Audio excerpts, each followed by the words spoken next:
Welcome back once again to discuss. हम discuss करने वाले हैं क्लास 10th केमिस्ट्री का बहुत interesting chapter that is the periodic classification of element.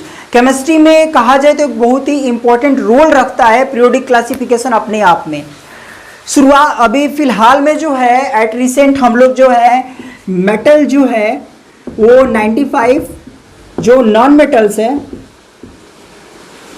वो 17 और जो मेटलॉइड्स है वो लगभग 6, टोटल 100 एलिमेंट्स जो हैं 100 एलिमेंट्स जो हैं उनको हम लोग रिकॉग्नाइज कर चुके हैं, उन लोगों का हम लोग पता लगा चुके हैं। तो ये जो टारगेट है आपका 118 एलिमेंट्स हम लोग प्राप्त कर चुके हैं अब तक से। ये प्राप्त करने का जो रास्ता है ये कहा जाए ये अचीवमेंट जो है बड़ा आसान नहीं था, बहुत ही समय लगा, इसमें बहुत सारे अटैम्प्ट्स हुए हैं। इसकी पूरी की पूरी एक हिस्ट्री तैयार हो जाती है कि किस तरीके से चीज़ें जो हैं वो हमें मिली, किस तरीके से इतने सारे एलिमेंट्स जो हैं वो हमें प्राप्त हुए हैं। इसके जो बैकग्राउंड में जाया जाए तो आप देखो ईयरली जो ह्यूमन बींग्स है उनका एक खास नेचर रहा है, हम लोगों में भी मौजूद है कि हम लोग चीज़ों को सेपरेट करते हैं। ह्यूमन नेचर एक है कि हम लोग चीज़ों को सेपरेट करते हैं। जैसे आपके पास में बहुत सारे बुक्स कॉपीज है तो उनको आप अलग अलग शेल्फ में सजा करके रखते हैं। अगर घर में बहुत सारे बच्चे हैं तो अलग अलग क्लास के जो बच्चे हैं वो अपने अपने अलमीरा में बुक्स रखते हैं। 6 क्लास वाला अपने में रखेगा, जो 10th क्लास वाला है अपने एक अलग से अलमारी में रखेगा, जो 12th क्लास या ग्रेजुएशन वाले लोग हैं वो अलग सेल्फ में अपनी बुक्स को रखते हैं। तो हमारा एक नेचर है चीज़ों को क्लासीफाई करने का, अलग अलग जगह रखने का। और इसके पीछे मकसद क्या होता है कि जब हमें ज़रूरत पड़े तो चीज़ें हमें आसानी से प्राप्त हो जाए और उसकी उपयोगिता के अनुसार हम उसका उपयोग कर पाएँ। तो कहीं ना कहीं साइंटिस्ट जो पुराने समय में थे उनको भी ये ज़रूरत पड़ी, एक खास जो है सेपरेट एलिमेंट जो है उसकी प्रॉपर्टीज़ को पता लगाने के लिए हम लोग को आवश्यकता पड़ी जो एलिमेंट्स है उनको कैटेगराइज करने के लिए। तो ये जो कैटेगराइजेशन होता है वो अलग अलग बेस पर किया गया। तो इसी अटैम्प्ट्स को, इसी जो कैटेगराइजेशन का बेस है उसे हम लोग इसमें स्टडी करने वाले हैं फाइनली। तो चलिए शुरू करते हैं आज जो है इसके बारे में, इसको नोट डाउन कर लीजिएगा फिर आगे बढ़ेंगे। ये देखो नेट पर आप जब ढूंढोगे तो ये थोड़ा सा आपको वैरी करता हुआ दिखेगा। तो कहीं आपको मेटल 92 दिखेगा तो 92 जो आपको मिलेगा वो नेचुरल है, natural elements that occurs in the nature.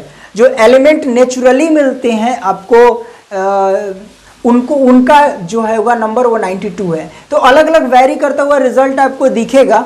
तो फिलहाल ये 118 की जगह 119 भी आपको नेट पर मिल सकता है क्योंकि एक जो है वो भी आपकी फिलहाल में प्रोसेस में है एलिमेंट। तो इन सब की बातें हम लोग बाद में करेंगे, फिलहाल में चलते हैं आगे। जो अटेम्प्ट्स हैं, जो चैप्टर से रिलेटेड टॉपिक्स हैं उनको हम लोग अध्ययन करेंगे। तो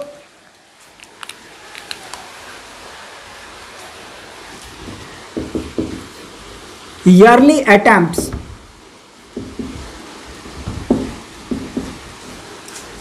ऑफ क्लासिफिकेशन। तो शुरुआती जो अटेम्प्ट्स हुए क्लासिफिकेशन में उनमें सबसे जो पहला नाम आता है वो नाम आता है लेवेजियर का।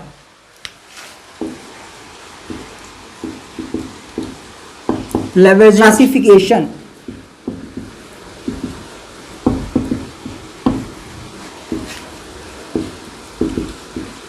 लेवेजियर्स classify elements into metal and non-metal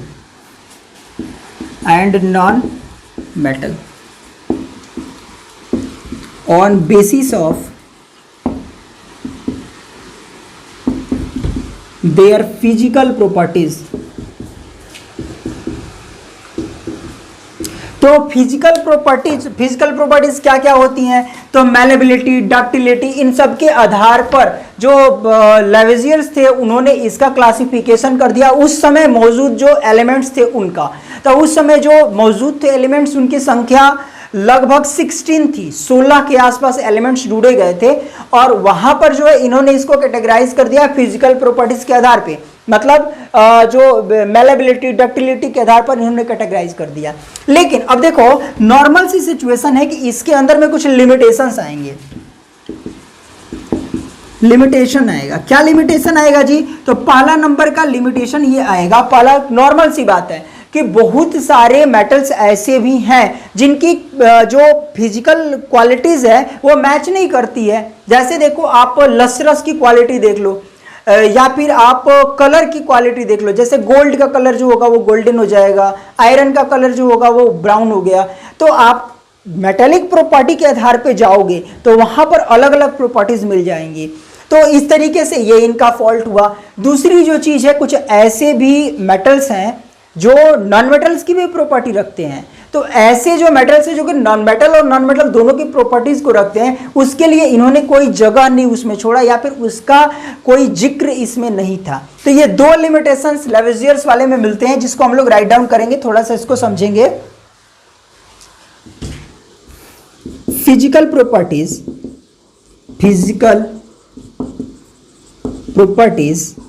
like hardness, malleability, ductility,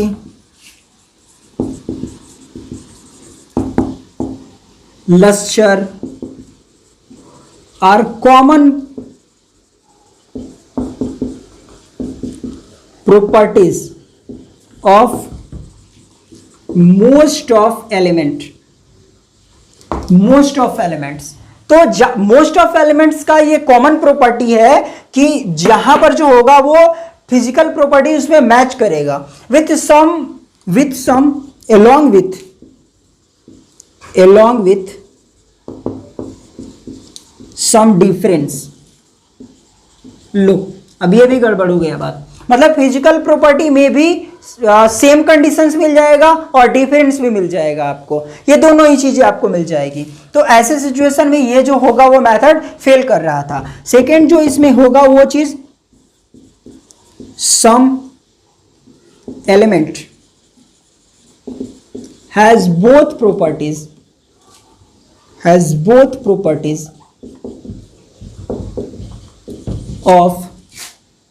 properties of metal and non metal.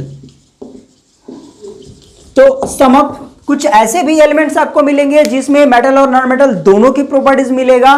तो उसके लिए इन्होंने कोई स्पेस नहीं छोड़ा था। बाद में और भी मेटल्स ढूंढ लिए गए। तो यहां पर ये जो इनका सिंपल फर्स्ट लेवेजियर का क्लासिफिकेशन था, कहा जाए तो एक उस समय के लिए सक्सेसफुल था, लेकिन आगे आने वाले समय के लिए ये फेलियर हो गया। तो नेक्स्ट जो आया उसके बारे में हम लोग स्टडी करेंगे कि जो नेक्स्ट लेवल पर आया था जो ट्राइड्स वाला था उसको हम लोग डिटेल में स्टडी करेंगे। फिलहाल में आप इसका स्नैपशॉट लो, फिर आगे बढ़ते हैं। ओके,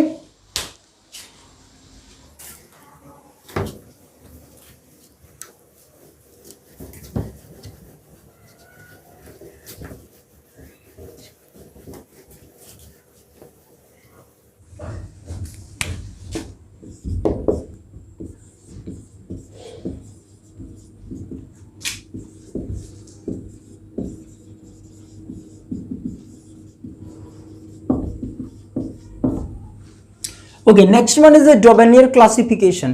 तो पिछला जो क्लासिफिकेशन था वो 1813 ईस्वी में आया हुआ था, और ये जो क्लासिफिकेशन है वो 1817 में 1817 में जो डोबेनियर साइटनी जो जर्मन केमिस्ट थे उन्होंने वो लेकर के आए।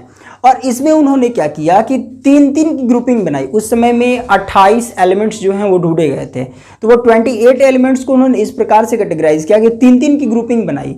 और तीन तीन की ग्रुपिंग इस प्रकार से बनाई कि जो ऊपर और नीचे के दो जो एलिमेंट्स थे उनका जो मास है, उनका जो अर्थमेटिक मीन था वो बीच वाले के बराबर हो जाता था। तो इस प्रकार से उन्होंने इसको अरेंज किया।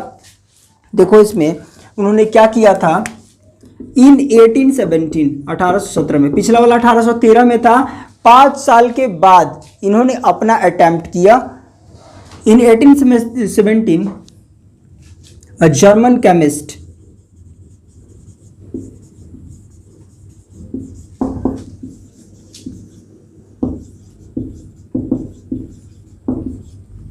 Dobenier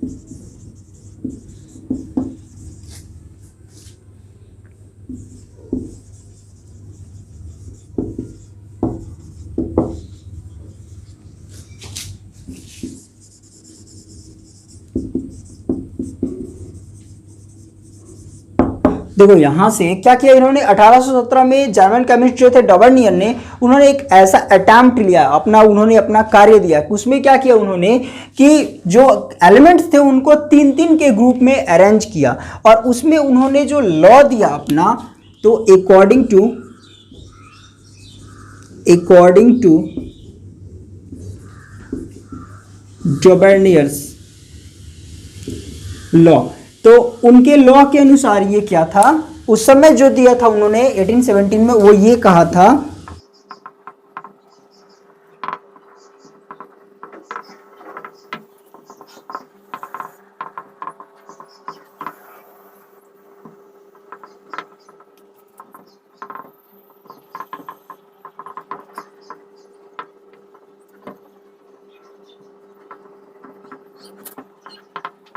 देखो इसमें इन्होंने क्या कहा था, when elements are arrange in order of increasing atomic masses, तो जब उसको ट्राइड्स में अगर एटॉमिक मासेस के आधार पर उनको अरेंज किया जाए, तो जो दो एटॉमिक मासेस है उनका जो जोड़ होगा, ऊपर वाले और नीचे वाले, उनका जो अपर एंड लोअर जो एलिमेंट्स है उनका जो एडिशन होगा एलिमेंट का, वो इक्वल हो जाएगा arithmetic mean of middle element of atomic mass, मतलब जो बीच वाला आपका होगा वो एटॉमिक मास इसका आ जाएगा। वहां पर इन्होंने इस प्रकार से इसका अरेंजमेंट बताया था। इसका एग्जाम्पल आप देख लो,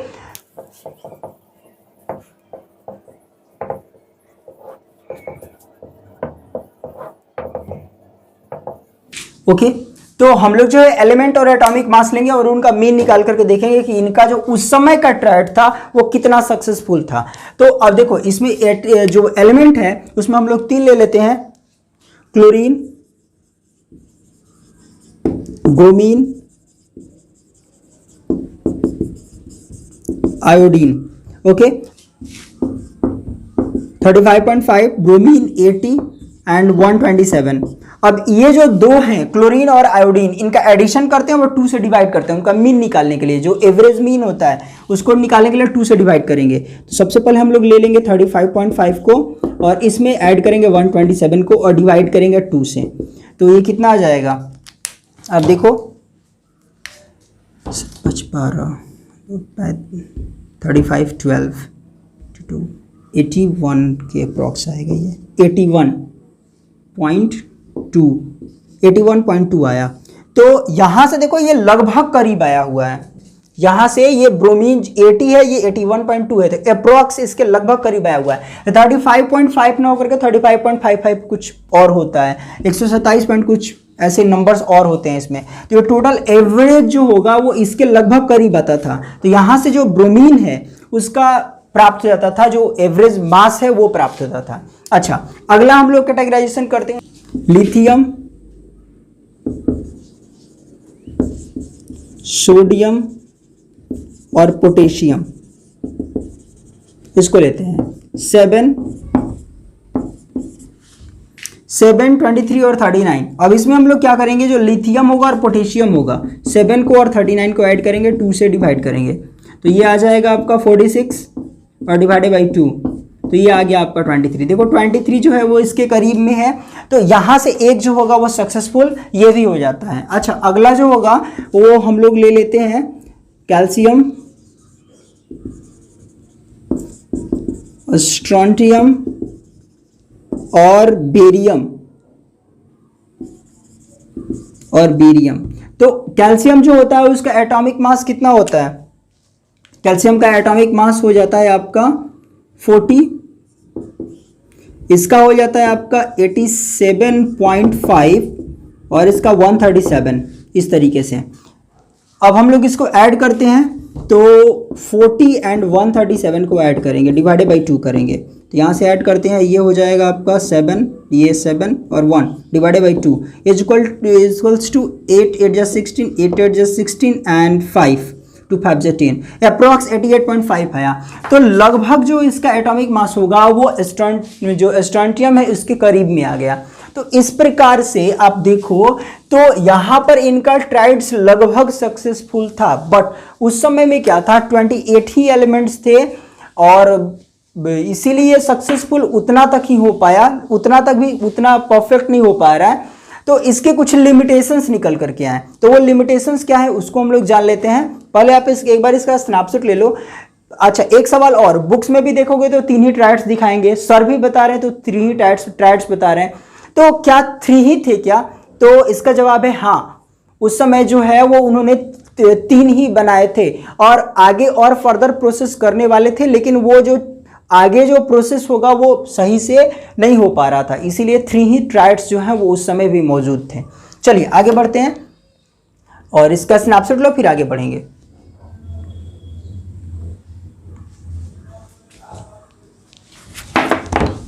तो इस लॉ की कुछ इंपॉर्टेंस रही है। कौन कौन सी इसकी इंपॉर्टेंस रही है सबसे पहले उसको जान लेते हैं, उसके बाद में हम लोग इसका जो लिमिटेशन होगा वो जान लेंगे। दोनों ही चीज़ों को देख लेते हैं। पहले इसकी इंपॉर्टेंस आप देख लो, इसकी विशेषताएं क्या रही है। इंपॉर्टेंस तो पहला इसका इंपॉर्टेंस यह रहा कि helpful in predicting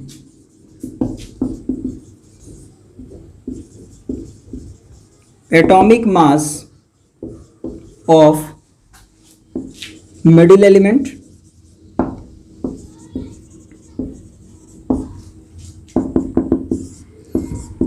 it shows there is relationship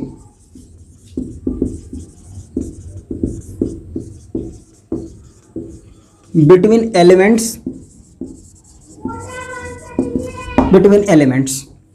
okay. तो दो जो बातें हैं पीरियोडिक टेबल के इस ट्रायड्स वाले क्लासिफिकेशन में कि helpful in the predicting the atomic masses of the middle element, जो मिडिल एलिमेंट होगा उसका जो एटॉमिक मास था वो प्रिडिक्ट करने में सहायता मिलने लगी हमको, मतलब एटॉमिक मास इजीली हम लोग निकाल पाएंगे। 2 का निकला हुआ है तो तीसरे पर मेहनत करने की जरूरत नहीं है, एवरेज जो उसका एटॉमिक मास है लगभग हमें प्राप्त हो जाएगा। अच्छा, उसके बाद क्या, it shows their relationship between the elements, मतलब रिलेशनशिप जो था एलिमेंट्स के बीच में वो हमें मिल जा रहा, वो हमें दिमाग में है कि अरे इसका मतलब ये कि एलिमेंट्स जो है उसके बीच में कुछ ना कुछ रिलेशनशिप भी है। तो ये जो चीज हमारे दिमाग में आई, इसने पूरा का पूरा एक रास्ता तय कर दिया पीरियोडिक क्लासिफिकेशन ऑफ एलिमेंट्स के लिए। आगे जो भी फ्यूचर में अब कार्य होंगे वो लगभग इसी तरीके का काम होगा कि रिलेशनशिप को शो किया जाएगा कि एक एलिमेंट का दूसरे एलिमेंट के साथ किस प्रकार से है। तो पूरा एक रास्ता इन्होंने तय कर दिया डॉवेनियर ने। लेकिन उस समय इनका जो ये थ्योरी था, जो लॉ था, उसमें कुछ लिमिटेशंस थे। जो लिमिटेशंस थे वो लिमिटेशंस क्या क्या थे देखो। पहला लिमिटेशंस ये था कि all elements not categorize, not classify on basis of triads. Only 3 triads are known at that time। तो दो जो बातें हैं वो निकल कर क्या आती है। पहला कि उस समय में सिर्फ 3 ही ट्रायड्स पता थे सबको, और दूसरी जो चीज है कि सारे के सारे जितने भी आपके एलिमेंट्स हैं उनको इस बेसिस पर कैटेगराइज करना, क्लासिफाई करना बहुत ही मुश्किल हो चुका था, नहीं हो रहा था। तो ये 3 बातें जो हैं वो निकल करके आती है। 2 बातें जो हैं यहाँ से निकल करके आती है जो इसके लिमिटेशंस के रूप में, और 2 बातें जो हैं वो इंपॉर्टेंस के रूप में इनको मिलती है। तो इस प्रकार से आगे बढ़ेंगे और नेक्स्ट वाला जो है उसको हम लोग देख लेते हैं। आप एक बार इसका स्नैपशॉट लो, फिर आगे बढ़ेंगे।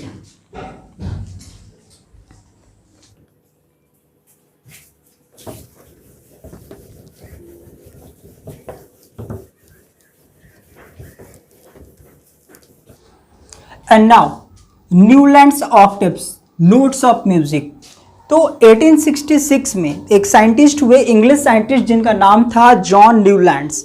उन्होंने अपना जो प्रपोजल दिया, उन्होंने अपना जो क्लासिफिकेशन दिया, वो इस बात पर बेस्ड था कि जैसे म्यूजिक नोट्स में सा रे गा मा पा दा नी और सा फिर से एक बार रिटर्न आता है, उसी प्रकार से अगर हम लोग जहाँ से भी टच करें, अगर कहीं से भी शुरुआत करें, तो जो 8th नंबर का एलिमेंट होगा उन दोनों की प्रॉपर्टीज सिमिलर होंगी। इस बेसिस पर उन्होंने इसको सजाया। एक खास बात और इसमें थी, इन्होंने अपना जो क्लासिफिकेशन दिया था वो इंक्रीजिंग एटॉमिक मासेस के आधार पर दिया था। मतलब यहाँ से अगर आप शो करो तो hydrogen, lithium, beryllium, boron, carbon, nitrogen, oxygen, ये जो सीक्वेंस बना हुआ है, यह सीक्वेंस का जो एटॉमिक मास है वो इंक्रीजिंग ऑर्डर में है। ये ऐसे इंक्रीजिंग ऑर्डर में है, फिर ये इंक्रीजिंग ऑर्डर में है, ऐसे कंटिन्यूअसली ये जो है वो इंक्रीजिंग ऑर्डर में इसको उन्होंने अरेंज किया। तो ये जो थ्योरी थी वो आई थी 1866 में, और कौन दिया था उसको? तो जॉन न्यूलैंड्स ने दिया था। यहां पर देखिए, यहां पर कुछ इसमें लिमिटेशंस आते हैं। लिमिटेशंस क्या इसके हैं कि कोबाल्ट और निकेल को एक साथ रखा गया है। यहाँ पर ये लिमिटेशंस जो मैं लिखवाऊंगा थोड़ी देर में, देखो कोबाल्ट और निकेल जो है वो एक साथ रखे गए हैं, दोनों सिमिलर प्रॉपर्टीज तो दिखाते हैं, लेकिन रियल में इसके पीछे में रीजन क्या था, एक साथ क्यों रखा गया? यहाँ भी देखो एक बार एक साथ रखा गया है, तो इसके एक साथ रखने के पीछे में रीजन ये था कि जो न्यूलैंड्स थे उनको अपने ऊपर में इतना कॉन्फिडेंस था कि उन्होंने बोला था कि ओनली 56 एलिमेंट्स आर नोन। उस समय में 56 एलिमेंट्स खोजे गए थे, 53 एलिमेंट्स खोजे गए थे और 3 पर रिसर्च चल रहे थे, तो टोटल 56 एलिमेंट्स उनका विश्वास था कि इससे ज़्यादा एलिमेंट्स दुनिया में नहीं हो सकते हैं। बट आगे आने वाले फ्यूचर में और एलिमेंट्स मिलने लगे, तो वहाँ पर उन्होंने स्लॉट में उसको फिक्स करना शुरू किया एटॉमिक मासेस को अरेंज करने के लिए। तो यहाँ देखो कोबाल्ट और निकेल जो है, इन दोनों की प्रॉपर्टी जो फेरस होता है उससे मैच करता है, इससे मैच करता है, लेकिन ये इससे बहुत ज़्यादा दूरी पर है। इसके बाद और सिमिलर प्रॉपर्टी वाली चीज़ें भी दूर दूर हो गई, और जो डिफरेंट प्रॉपर्टीज शो करते थे वो एक साथ में अरेंज हो गए। तो इस प्रकार से ये जो अरेंजमेंट था वो भी फेल हुआ।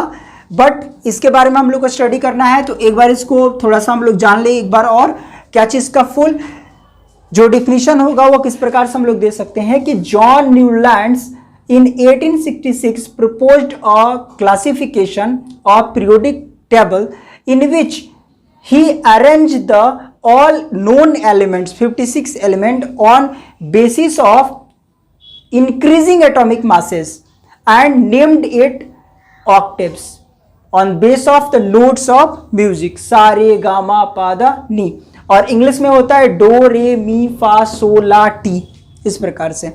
तो आगे बढ़ेंगे, इसके लिमिटेशंस को देखेंगे, उसके बाद में जो नेक्स्ट मूव करेंगे हम लोग अगले टॉपिक पर। तो चलिए इसका जो लिमिटेशन है उसको देख लेते हैं एक बार।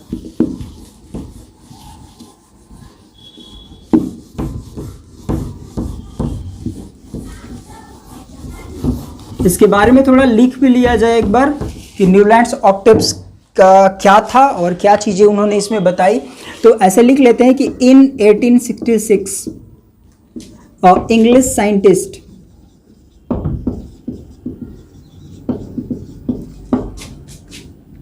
Newlands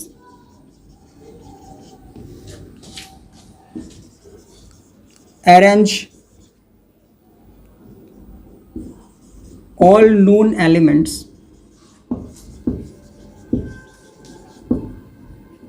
of that time in increasing atomic masses and found eighth element properties is similar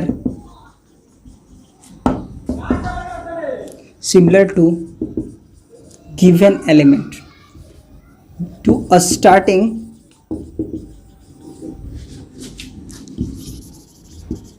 from given element। Okay, तो कहीं से भी शुरू करो और जो 8th नंबर का एलिमेंट आएगा उसकी जो प्रॉपर्टी होगी वो सिमिलर होगी, फर्स्ट वाले और 8 वाले का जो प्रॉपर्टी होगा वो सिमिलर होगा। ये 1866 में प्रपोज किए थे थ्योरी को अपना। तो यहां से ये बातें निकल कर आती है, named it compare it to notes of music, he called it octaves. और इसको कंपेयर करके, म्यूजिक नोट से कंपेयर करके इन्होंने इसका नाम जो है ऑक्टेव्स रखा था। अब बारी आती है इसके लिमिटेशंस की, तो आइए एक बार आप इसका स्नैपशॉट लो, फिर हम इसका जो लिमिटेशंस है वो आप लोगों को बताएंगे। चलिए,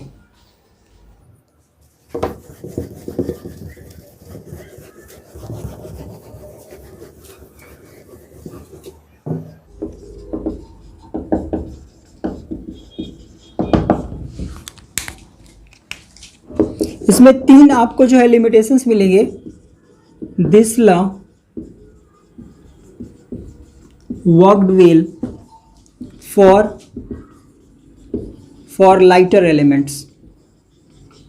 लाइटर एलिमेंट्स मतलब कि कैल्शियम अप टू कैल्शियम, जो कैल्शियम है उसके अगर उस तक वो अप्रॉक्स उस तक जो एलिमेंट्स थे उनका जो है उनके ऊपर में लॉ अच्छे से लागू होता था वहां तक। उसके बाद में could not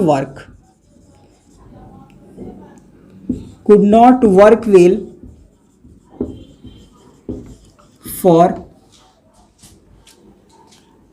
for element with higher atomic masses. तो जो हायर एटॉमिक मासेस के एलिमेंट थे उनके साथ में ये वर्क जो था आपका ऑक्टेव्स का लॉ जो था वो अच्छे से वर्क नहीं करता था। अच्छा, दूसरी जो चीज थी कि इनका एक बिलीफ था कि 56 एलिमेंट से ज्यादा नहीं ढूंढे जाएंगे, एग्जिस्ट नहीं करते हैं। Newlands assumed that only 56 elements exist in nature and no one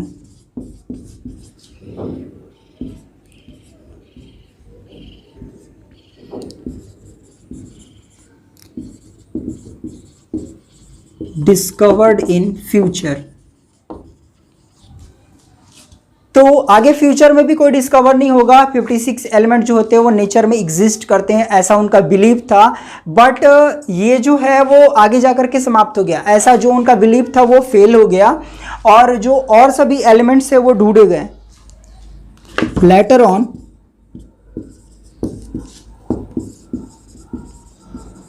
several elements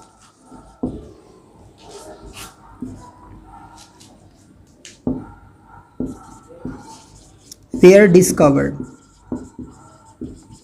ठीक है, यहां तक से ये 2 बातें हुई। तीसरी जो बात आती है जो इनके लॉ को फेलियर करती है वो ये कि in order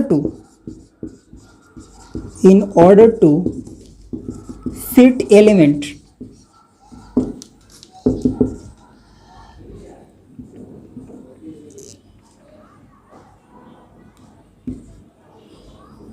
meant in classification he adjusts 2 element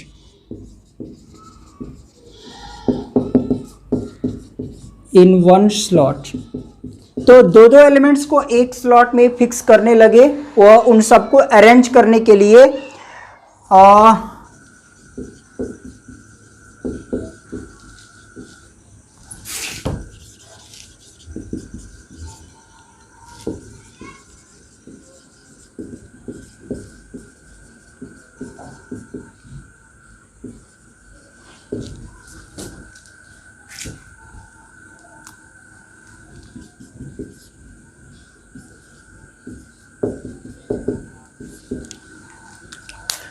अब यहां से ऑब्जर्व कीजिए कि उनके क्लासिफिकेशन में जब और सारे एलिमेंट ढूंढे जाने लगे तो उन्होंने क्या किया कि कुछ अनलाइक एलिमेंट्स को भी दो एलिमेंट्स को एक ही स्लॉट में उन्होंने फिक्स कर दिया। जैसे एग्जांपल ग्रुप में आप देखो, जैसे जो फेरस होता है वो कोबाल्ट और निकेल से रिसेंबल करता है, थोड़ा बहुत मिलता जुलता है इसकी प्रॉपर्टी, लेकिन जो फेरस है उसको दूर कर दिया गया, वो दूर रखा गया, और वही कोबाल्ट और निकेल जो कि डिफरेंट प्रॉपर्टीज को शो करते हैं उनको एक साथ स्लॉट में फिक्स कर दिया गया। इस प्रकार से इन लिमिटेशंस के कारण जो इनका ये न्यूलैंड्स का ऑक्टेव्स लॉ था वो कहीं ना कहीं फेलियर हुआ, लेकिन ये एक रास्ता दिखा गया आगे आने वाले फ्यूचर के लिए। तो आगे आने वाले फ्यूचर में कौन सा नया क्लासिफिकेशन आया, किसने लेकर के कौन लेकर के आए और उसकी क्या विशेषताएं थी, क्या उसके लिमिटेशंस थे, इसको जानेंगे अगले वीडियो में। आज के लिए इतना ही, फिर मिलेंगे नेक्स्ट वीडियो में।